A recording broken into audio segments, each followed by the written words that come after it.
So, kahit sino po ay pwedeng tumayo rito at magwali. Walang pipiliin ng Panginoon. Amen? Huwag mong sabihin na hindi ako karapat dapat yan, hindi ako bagay dyan. So, itong mensahero natin ngayon ay nung nasa daigdig pa siya, nasa labas pa siya ng kaharian ng Diyos, ay tinawag siyang Agila. Agila siya. Pero ibang klaseng Agila na siya ngayon. Amen? Agila pa rin siya, pero Agila sa Panginoon. Amen? Noong una, Agila siya sa labas. So, kaya salamat sa Panginoon na walang pipiliin ng Panginoon kung sino ang gagamitin niya. Amen? So, huwag lang yung tingnan yung kung ano yung pagka-Agila yun ng unang araw. Amen?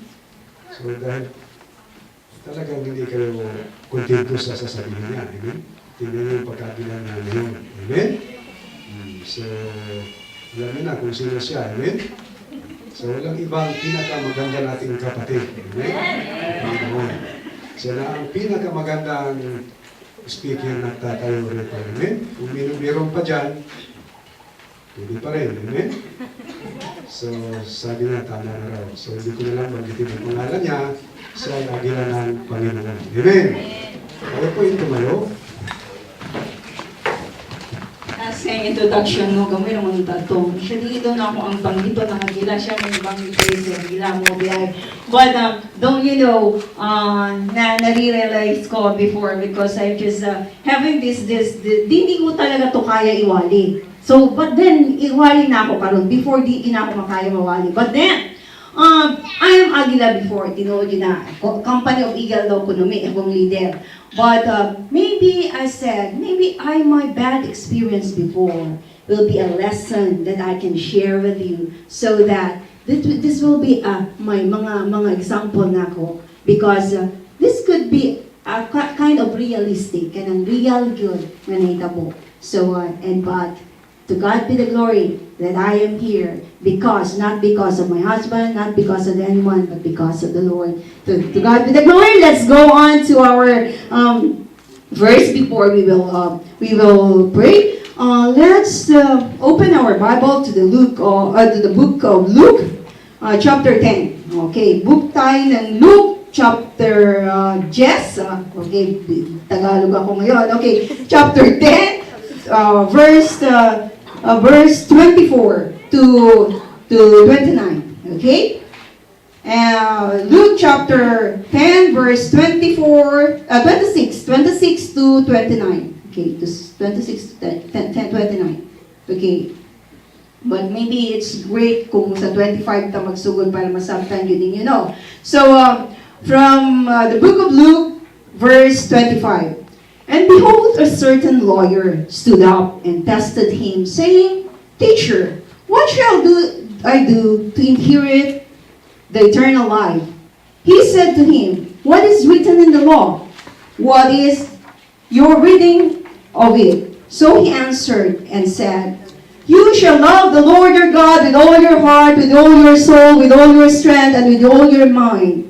And you should love your neighbor as yourself. And he said, You have answered rightly. Do this and you will live. But then he said, But he is wanting to justify himself and said to Jesus, Who is my neighbor?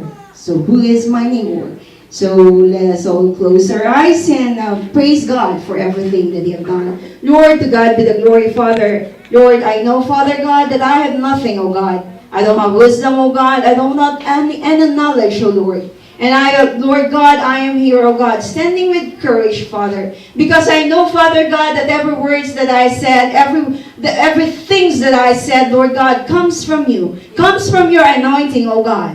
Comes from my wisdom, Lord God, but comes from your anointing, Father. Lord, let, O God, that your Spirit, Lord God, be upon me, Father. Cleanse my soul, cleanse my mind, cleanse my heart, Father. And Lord God, Lord God, that I will deliver your words, O God, to worship people, Father. In Jesus' name, amen, amen. Okay. Lingkod na. So, hado-hado ko kayo muna. Nagkatawa ako magulang ka ganina, pag imunog ka ng guwapa, Agila. So, but, Actually, di na ako ni kaya iwali before, but karon, will you please roll our projector? So, loving and forgiving the unlovable. Okay? Loving and forgiving the unlovable. Ako yun, isugin ko magsultig sorry ko muna. But, so, let's talk about this loving and forgiving the unlovable. But before that, I just wanted to say something. Nice story. Na American, Japanese, o Filipino. The American and Japanese, mga lovable sila. Lovable. But Filipino, unlovable. Gusto naman sa kuha, Filipino, unlovable. Grabe naman po. Butang na ako diya, loving and forgiving the unlovable. So, forgive me or no? So, this is American and Japanese. The American said, I will draw a big circle. Dako kayo yung draw nga circle. Dako kayo sa katanan. And they drew the circle because they had, baskin ang lovable ang Pilipino, na siya gold, na siya money, na siya diamonds. So, parang yan diamonds na, baskin gamay na diamonds na. Okay, but, tinadalay na. Kaya minsan si Pastor, hindi maghatag regalo sa ako, ato kong Diyos ko, parang itong diamond. Okay, but so, dako kayo nga circle in one. So, I have here a lots of diamonds, sabi ng American. Ilabay na ako ni sa taas. Anything that will fall on the circle, it belongs to God. Whatever that falls outside the circle, belongs to me. And now, nakukugan circle. Siyempre, paglabay niya, pang! Ahulog na lang dito sa circle. Wala siya niya. But then, he loves God with all his heart, with all his strength. So, Lord, kanitanan para sa iyo maghatag niya sa pastor. At dito, pastor, pagtagaan ka. And then, now, na po Japanese, siya, nasi dako kayo nga basket, dako kayo nga basket. Siya, ako sunod dali sa basket. Ako ka nalabay, ako tanang golds, ako ka nalabay, tanang ako coins. Pagkatapos, anything na magsunod dito sa basket, iyahas Ginoo. Pag anything that will go out from the basket, ako ato. But then, when he throws all the basket, halos tanan man ato dito sa basket ang mga golds, ang mga coins, yan to mas sa basket, o man ato sa gawas. So, ayun pa sa Japanese, iyo, kana sa Ginoo na. So, gihatag niya tanan sa pastor, Pilipino na. Ang lovable siya. Kamo, ang bugiro kayo mo, lovable ko mo, lovable mapog ko. Mas ganun lovable ko, ihatag na ako sa tanan sa Ginoo. Tanawa.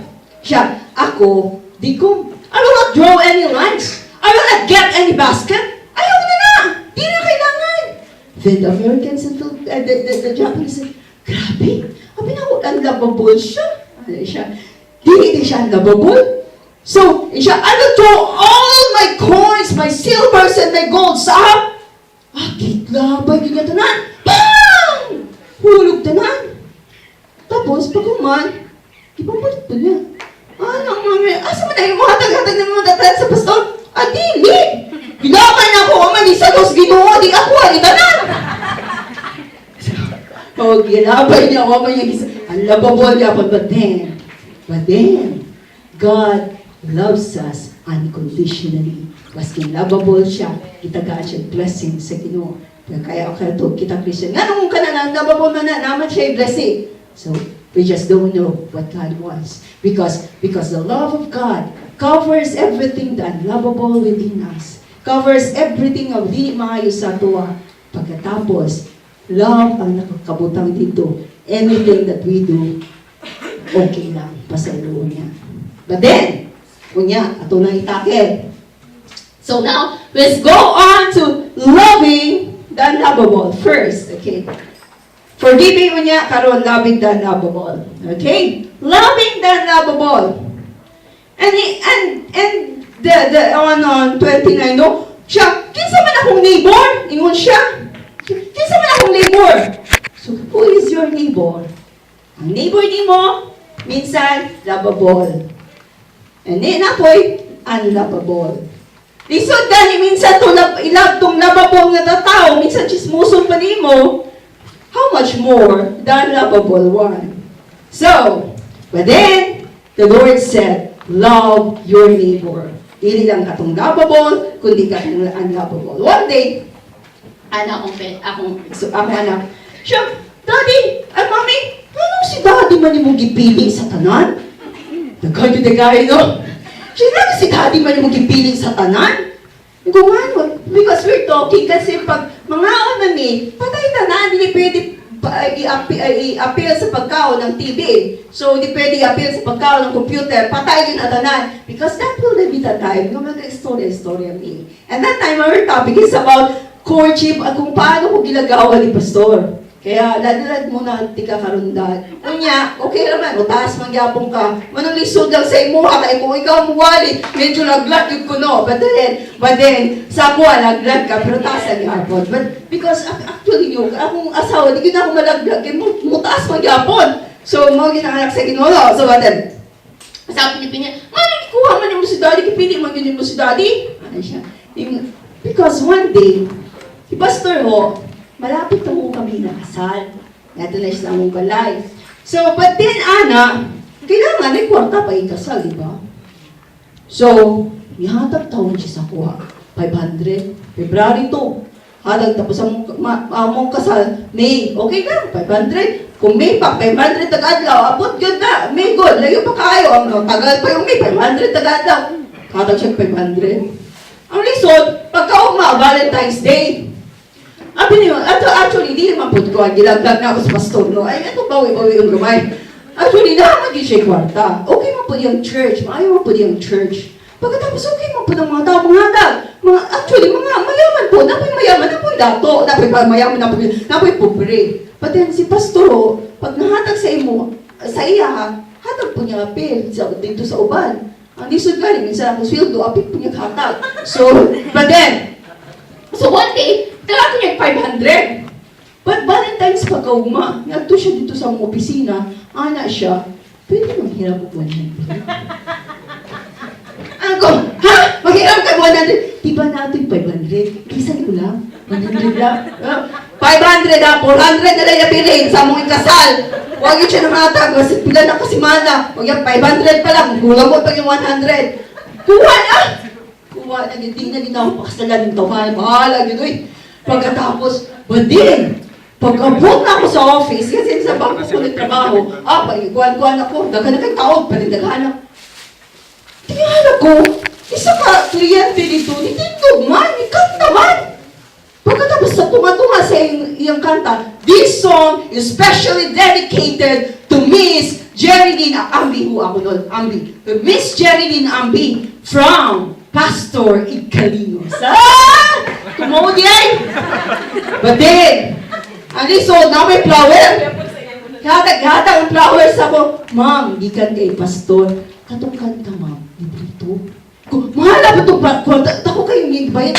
Libre na itong kanta kay Pastor Good. So, giveaways na lang itong kanta. Ang bulang may bayaran. 100. But hindi ko na ako exaggerating na story. Ang problema, katunga day, tibalik na po siya.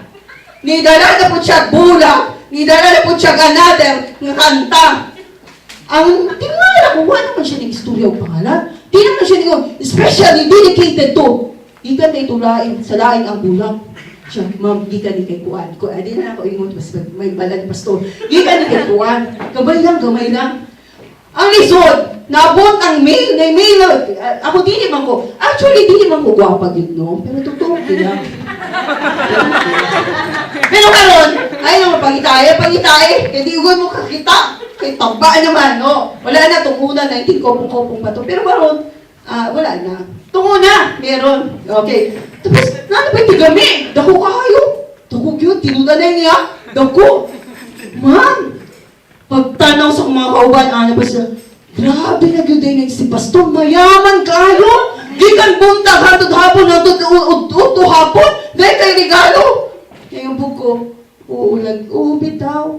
Pero sa kung sa tinuod ang kanilang flower nga medyo laya-laya na ata.